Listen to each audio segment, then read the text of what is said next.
A woman headed to meet a premium design client was driving just blocks away from the city center. She wasn't speeding. Her tags were current. Her record spotless. So when she saw the flashing lights in her rear view, she didn't panic. Just a routine stop, she thought. But within 30 minutes, she was handcuffed in the back of a police cruiser.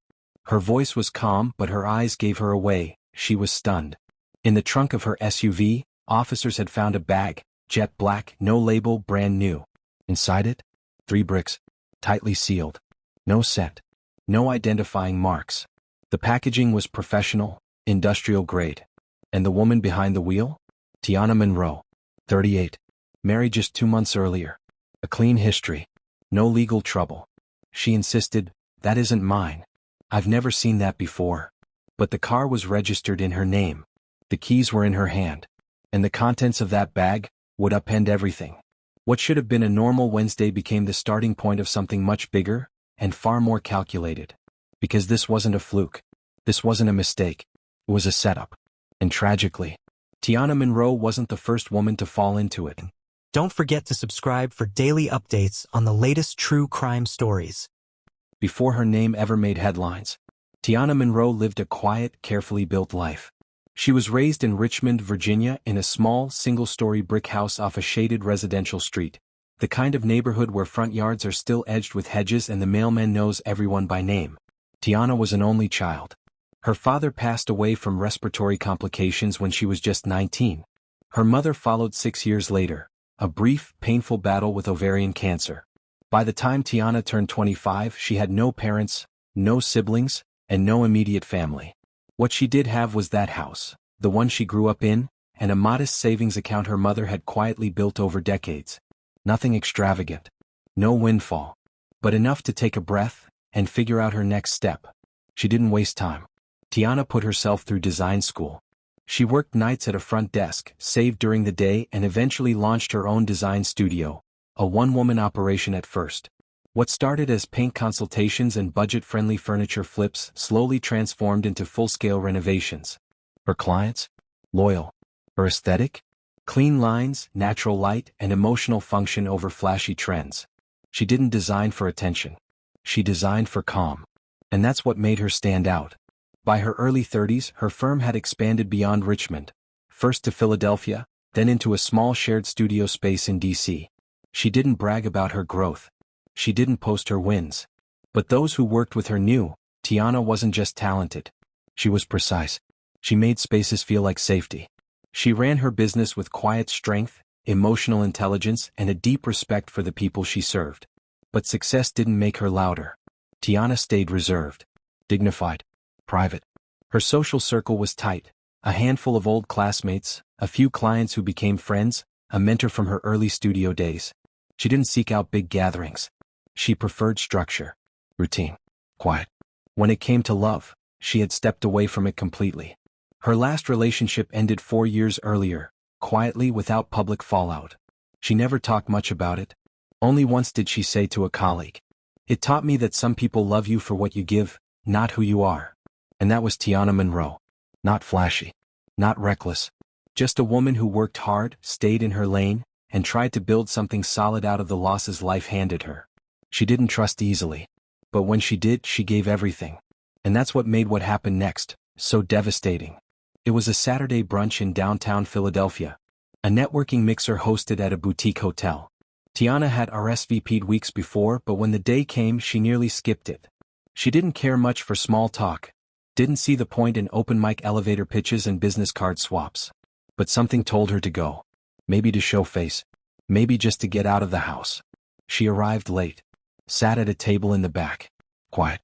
Unbothered. That's where she met him. Marcus Eli Grant. Tall. Crisp dress shirt. Watch that caught the light just right. He introduced himself casually.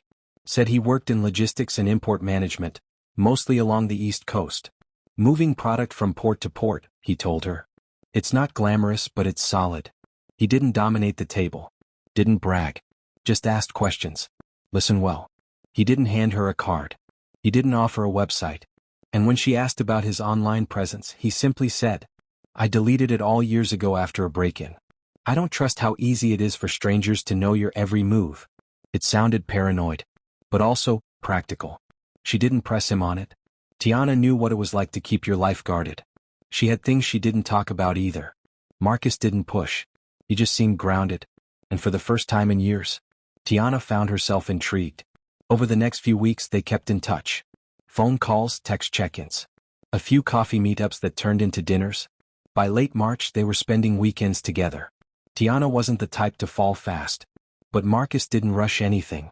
He made himself available, not overwhelming. When she talked about her firm, he listened. When she vented about disorganized invoices or a client going silent, he offered suggestions, not solutions. And when she introduced him to her small design team as someone I'm seeing, he didn't flinch. He didn't try to impress. He simply showed up. He started helping with small admin tasks. Suggested a better invoicing app. Recommended she streamline her software subscriptions. "You're running all this alone," he told her. "Let me make it easier." And for Tiana it was refreshing. Not because she needed help, she'd done just fine on her own, but because someone noticed and offered, without making her feel small. He never pressured her. But over time he began planting little seeds, about consolidating business and personal accounts, making taxes simpler, cutting costs. She didn't act on it immediately, but Marcus felt stable, supportive, present. And when someone like Tiana lets you into her world, it's because you've earned it. Or at least that's what she thought. It was July 19th, 2023.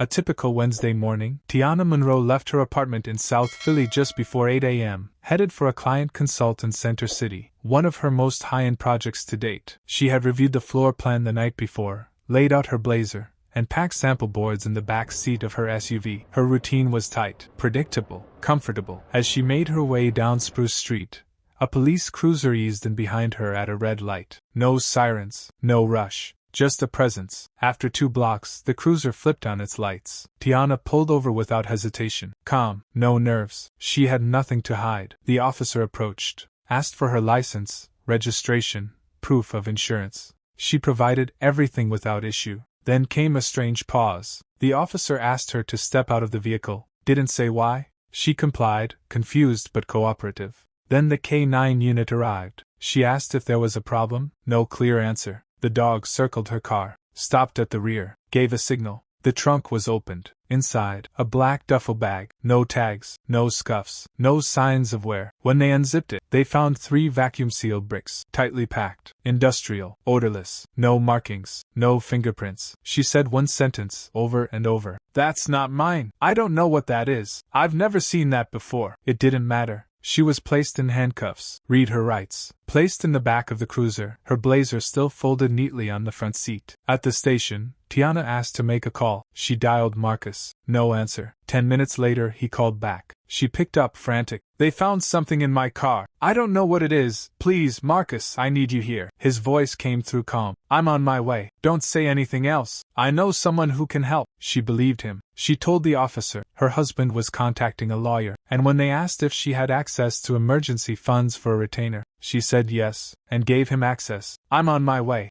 Don't say anything else. I know someone who can help." The charges came within hours. Possession of a Schedule I controlled substance, with intent to distribute. Tiana's fingerprints were not found on the packaging. Her criminal record was clean. No prior arrests, no known associates, no links to trafficking. But that didn't matter. The bag was in her car, her keys, her trunk, her name on the registration. That was enough. She appeared before a magistrate judge the next morning. Her public defender requested bail, but the prosecution argued she had significant assets, no local family, and means to flee. Bail was denied. Marcus had promised a lawyer, a man named Travis J. Milton showed up on record, introduced as a private legal consultant, but nothing was filed. No motion for bail review, no discovery requests, nothing. Days turned into a week, then 2. Tiana kept asking for updates. The answers were vague. She asked for Marcus. "He's handling everything," the consultant said. But then, Marcus stopped calling, stopped visiting, stopped responding. That's when she knew he was gone. It happened quietly. The man she married just disappeared. His phone? Disconnected. His email? Bounced back. The lawyer? Gone. No bar records. No license. No trace. Tiana's rental property, the one she grew up in, the one her mother helped her buy, had been transferred to a holding company. Her savings account? Drained. Business funds? Gone. All transactions authorized using credentials she gave him. Her design team hadn't heard from her. Her calendar was blank. Her phone, still sitting in an evidence locker. She had no way to explain. No one to call. Nothing left to give. She told one of the guards quietly during dinner, "I think I've been abandoned." He didn't respond. 3 weeks after Tiana's arrest, a name finally appears on the visitor log. Naomi Beckett, project manager at Monroe Interiors. They weren't best friends. They didn't get drinks after work or swap weekend plans, but they'd worked together for 4 years. And Naomi had noticed something felt wrong. Too quiet, too sudden, too off. She entered the visitation room just after noon. A dull chair, a scratched plexiglass divider, and a metal phone receiver that never sat quite right. Tiana walked in looking thinner. Shoulders tight. Eyes distant. She sat down, picked up the phone, and said quietly, "I don't know what's happening. But I swear to you, I didn't do this." Naomi didn't interrupt. She let Tiana speak. Everything poured out: the bag in the trunk, the arrest, Marcus going silent, the lawyer who never followed through. The savings. The property. Gone. She mentioned the name, Travis J. Milton, the supposed legal contact Marcus had introduced. She mentioned the LLC used to transfer her property. Naomi took mental notes. Every detail. Every red flag. That night, she went home and told her husband. His name was Detective Charles Linton, 15 years with the Philadelphia Police Department. Mostly worked narcotics and fraud. Naomi told him everything she'd heard. He listened without interrupting. And when she finished, he looked at her and said just one thing. "Send me the name." He'd heard it before. That same night, Detective Charles Linton ran the name Marcus Illeg Grant through every system he had access to. DMV, voter rolls, tax records, Social Security verification, marriage licenses. Nothing. Not in Pennsylvania. Not in Virginia. Not in any state database. He tried alternate spellings, hyphenated versions, middle name swaps. Still nothing. He pulled up the marriage license filed in early May. The Social Security number listed under Marcus's name? Flagged. Invalid. Doesn't exist. Charles submitted a quiet request to the regional task force, flagged it under possible fraud. Not yet a case. Just a thread. But he'd seen enough to know. This man didn't just vanish. He was never really there to begin with. Within 10 days, Charles had answers. Not the ones he expected, but the ones that confirmed everything Naomi feared. The man Tiana had married had done this before. Not once. Not twice. At least 3 times. Charlotte, North Carolina, 2018. A 41-year-old school principal arrested after a similar traffic stop. Claimed she'd never seen the narcotics in her trunk. No prior record. No clear ties. Her fiancé disappeared 2 days later. She lost her job. Served 18 months before the case was overturned. Pittsburgh, Pennsylvania, 2020. A marketing executive. Arrested with marked bills and narcotics in her glove box. She told authorities she'd just gotten married to a man named Kean J. Walker. Same pattern: quick marriage, financial access, vanishing act. Her savings were gone. Her home sold. He was never found. Norfolk, Virginia, 2021. A dental hygienist. No criminal record. Arrested with distribution-level substances in a borrowed rental car. Claimed her new husband had rented the car for her. His name, Maurice Kendrick. Also vanished. Lawyer disappeared. Assets drained. Different women. Different cities. Same method. Build trust. Embed quietly. Take what you need. Disappear. What Tiana Monroe thought was bad luck was actually a pattern. And she wasn't the first. But if Charles had anything to do with it, she'd be the last. By September 2023, with FBI assistance and 3 states sharing records, they finally tracked him. The man known as Marcus Eli Grant was now going by Jordan R. Lyle. He had resurfaced in Montgomery, Alabama, clean-shaven, new wardrobe, different walk. And this time he was engaged. Her name was Danielle Prescott, a 39-year-old nurse practitioner. No children, recently divorced, owns her home, stable, independent, alone. Their wedding, booked for 2 weeks later. Deposits paid, tux ordered, flowers scheduled. It was all set. On a quiet Tuesday afternoon, he walked out of a barber shop with a to-go coffee and a receipt in hand. He didn't see them coming. Federal agents surrounded him. He didn't run, didn't argue, didn't even blink. He just smiled, like he'd done this before, and somewhere deep down knew it wouldn't be the last time. His real name was Darren Levon Pierce. Born in Cleveland, Ohio. Juvenile record sealed. Adult life untraceable. No tax records. No medical history. No verified employment. Over 5 years, he used 6 different identities. Operated in at least 5 states. All with one consistent pattern. Meet women who live quiet, independent lives. Win their trust. Gain financial access. Stage a crime. Vanish. At trial, the prosecution laid out everything. Forged documents from his laptop, leases, legal letters, bank authorization forms. Burned ID fragments recovered from a fireplace in his Montgomery rental. Shell company registrations tied to stolen property. Audio recordings.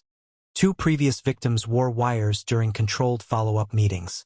In one of them, Darren laughs and says, "If you study people long enough, you know what they need to hear." On the 31st day of trial, he was convicted on 7 counts of wire fraud, aggravated identity theft, and conspiracy to commit interstate trafficking fraud. Sentenced to 38 years in federal prison. No parole. No appeals pending. No final statement. Tiana Monroe was released in late November 2023 after spending 5 months in custody. Her record was expunged, but that didn't undo the damage. She closed her design firm, moved out of Philadelphia, changed her number. She rarely speaks about what happened. Diagnosed with PTSD, struggles with severe trust issues, still checks behind her more often than she admits. In an interview, she said just one thing: "They say scams work because people are desperate, but no one talks about the ones who were just alone, because love makes you let your guard down." If this story moved you, hit subscribe for more deep dives into the untold and overlooked. And remember, the most dangerous people don't raise red flags. They blend in until it's too late.